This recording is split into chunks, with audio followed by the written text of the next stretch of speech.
Mother Sonia Gandhi world welfare kitty के लोगों की जमीनें हड़पने की कोशिश कर रहे कर्नाटक कांग्रेस के सीएम और उनके लोग पीड़ित ने दिल्ली आकर लगाई गुहार। नई दिल्ली। पीएमओ को दिए शिकायत में राजनीतिक संरक्षण में अपराध और पुलिस निष्क्रियता का लगाया गंभीर आरोप। कांग्रेस संसदीय दल की अध्यक्ष सोनिया गांधी के नाम पर mother Sonia Gandhi world welfare kitty trust चलाने वाले चोल वंश के परिवारों की जमीन हड़पने की कोशिश कांग्रेस पार्टी के ही सीएम और उनके लोग कर रहे हैं। पीड़ित ने दिल्ली आकर कर्नाटक के मुख्यमंत्री और उनके लोगों से अपने बचाव की गुहार लगाई। विदित हो कि कर्नाटक के मैसूरू जिले की रहने वाली 26 वर्षीय महिला डॉक्टर सुषमा अमिताभ ने प्रधानमंत्री कार्यालय पीएमओ को पत्र लिखकर स्थानीय पुलिस की निष्क्रियता, दबंगों द्वारा बार बार धमकी, मारपीट और दुष्कर्म के प्रयास जैसे गंभीर आरोप लगाए हैं। पीड़िता का आरोप है कि हमलावरों को राज्य के मुख्यमंत्री सिद्धारमैया का संरक्षण प्राप्त है, जिसके कारण अब तक प्रभावी कार्रवाई नहीं हो सकी है। पीड़िता डॉक्टर सुषमा अमिताभ ने प्रधानमंत्री को भेजी शिकायत में बताया कि उनकी सास ने वर्ष 2007 में हेबिया गांव में कानूनी रूप से जमीन खरीदी थी, जो थंडावपुरा ग्राम पंचायत में विधिवत पंजीकृत है। इस संपत्ति के पावर ऑफ अटॉर्नी उनके पति अमिताभ ए के नाम पर है। आरोप है कि जमीन खरीद के बाद से ही कुछ स्थानीय लोग जबरन पैसे वसूलने और जमीन हड़पने की नीयत से उन्हें धमकाने लगे। महिला के अनुसार जमीन विवाद को लेकर उनके पति को शारीरिक रूप से नुकसान पहुंचाने की कोशिश भी की गई, जिसके बाद उन्होंने नंजनगुडू की जेएमएफसी अदालत में स्थायी निषेधाज्ञा के लिए वाद दायर किया। अदालत ने उनके पक्ष में स्थायी निषेधाज्ञा का आदेश भी दिया, लेकिन इसके बावजूद दबंगों ने धमकी और उत्पीड़न जारी रखा। शिकायत में कहा गया है कि करीब 6 महीने पहले आरोपियों ने उनका वाहन रोककर महिला के साथ दुष्कर्म और उनके 4 वर्षीय बेटे के अपहरण की धमकी दी। जब इस संबंध में पुलिस से संपर्क किया गया तो एफआईआर दर्ज करने से इनकार कर दिया गया और केवल नॉन कॉग्निजेबल रिपोर्ट दर्ज की गई। पीड़िता ने आरोप लगाया कि 18 जनवरी 2026 की रात लगभग 9 बजे आरोपियों ने उनके घर में घुसकर उनके साथ दुष्कर्म का प्रयास किया। बीच बचाव करने पर उनके पति के साथ मारपीट की गई, जिससे उन्हें सिर में गंभीर चोट आई। आरोप है कि आरोपियों ने उनका मोबाइल फोन छीन लिया, घर और कार में तोड़फोड़ की और जान से मारने की धमकी देते हुए फरार हो गए। महिला का ये भी आरोप है कि घटना के दौरान पुलिस को कई बार कॉल करने के बावजूद कोई सहायता नहीं पहुंची। अगले दिन थाने जाने पर भी एफआईआर दर्ज करने में आनाकानी की गई। काफी दबाव के बाद केवल दुष्कर्म के प्रयास का मामला दर्ज किया गया, जबकि उनके पति पर हुए जानलेवा हमले को लेकर मामला दर्ज नहीं किया गया। शिकायत में ये भी कहा गया है कि पुलिस की मौजूदगी में भी कथित आरोपी उनके बेटे को जान से मारने की धमकी देते रहे, लेकिन अब तक किसी की गिरफ्तारी नहीं हुई है।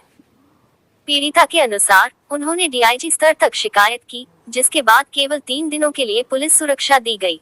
पीएमओ को भेजे गए पत्र में महिला ने आरोप लगाया है कि स्थानीय प्रशासन और कुछ पंचायत स्तर के अधिकारी भी कथित रूप से आरोपियों का समर्थन कर रहे हैं, जिससे उनका परिवार लगातार डर के साए में जीने को मजबूर है। पीड़िता ने प्रधानमंत्री और कांग्रेस शीर्ष नेतृत्व से तत्काल हस्तक्षेप की मांग करते हुए अपने परिवार के लिए स्थायी पुलिस सुरक्षा, दोषी पुलिस अधिकारियों पर कार्रवाई, सभी गंभीर धाराओं में एफआईआर दर्ज करने और पूरे मामले की निष्पक्ष व स्वतंत्र जांच कराने की अपील की है। Heard from him, आप सुना है क्या हुआ, सब सुना है। He has told everything already. So मैं जो बोलना चाहती हूँ कि irrespective of the politician, his powers or the property issue, they shouldn't have harassed, right? On that day, that particular day, I was doing the video. They snatched my phone. They tried to pull my hair, my cloth. They tore, in fact, my clothes. Right? We have a very clear video proof for it also. Right? Instead of going to the court, right? Everything comes under the constitution, right? We have to follow it first of all. Being himself, Mr. Siddaramaiah ji, whomsoever taking his name, he should have at least known about it because it's his constituency, Varna constituency, right? So he is also CM for myself, for whomsoever he's protecting or whomsoever he's supporting. He's CM for that person also, he's CM for myself, right? So जब yes. आपका कपड़ा फाड़ रहे थे या कुछ hit कर रहे थे, आपको कुछ भी फोटोग्राफ की वीडियो है आपके पास? है सब वीडियो है। आप हमें दीजिएगा।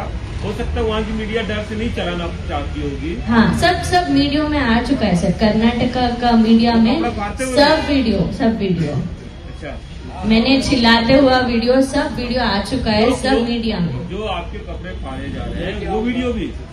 नहीं, मेरा फोन स्नैच किया और वीडियो रिकॉर्ड हुआ है पर ठीक से नहीं हुआ। मैं चिल्लाता हुआ, वो जब भी मेरा फोन स्नैच हुआ, मेरे को मारने लगे, वो सब वीडियो है। When they tried hitting the stone, every video is there. Like जब कपड़े फट गए उस समय का भी है? वीडियो है। मिल जाएगा, मिल जाएगा। So I have, even when he tried to snatch the phone, I did not give him completely. Even then I tried doing the video, but वो भी आ चुका है इसमें। तो from my end I would like to request कि जो भी है उसके ऊपर proper investigation होना है, क्योंकि प्रॉपर्टी इशू जो भी है उनको कोर्ट है, पुलिस है, उस पे जाना है। They can not straight away come send the goons and tell हमारे पीछे सीएम है, they support him, Mr. Yatindra ji, he is there behind us, he will support, we'll do whatever we want, right? This is completely against the rules and regulations. So whatever is there, they need to go to court or they need to go to police. And right now I cannot even rely on police because even they are with them. They are not taking any sort of actions. हम DGP के पास भी गए. We went to him, we went to SC, we went to IG.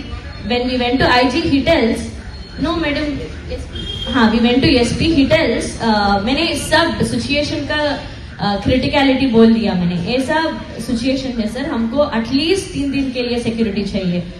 Even after knowing all the situations, even after seeing all the videos, he tells, we cannot give the protection for public people. If he is not giving protection for the public people, whom is he securing for? What is he for? Policemen or police people is here for the security of the citizens, no? If they are unable to do it, whom are they securing? What are they for? These were the reactions we got from both the policemen and everyone.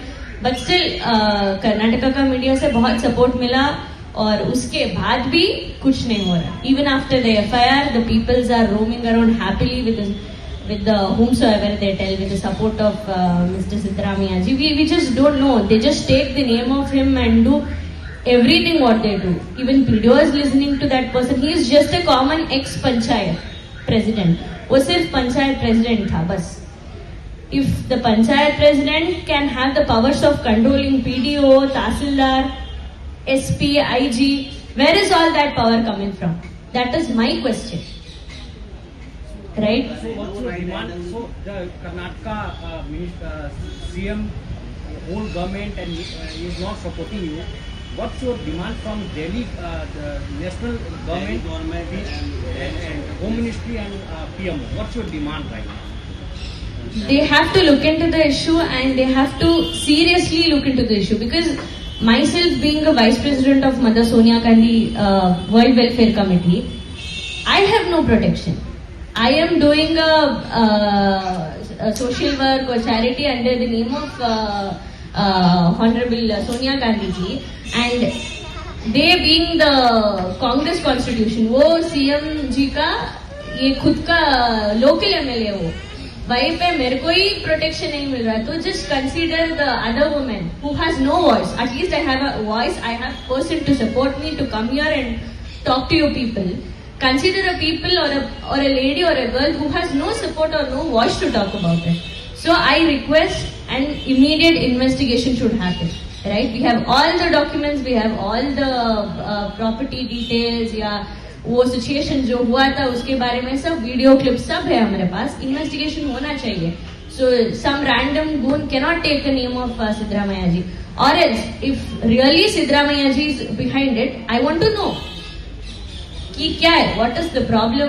जो भी है आपको court पे जाना है, legal तरीके से करना है. ये गुंडा बन के, ये रोक बन के ऐसा नहीं कर सकते. You can not harass a woman nor a kid. This is completely against constitution. This is completely against everything, humanity itself. So this is all I request. Thank you.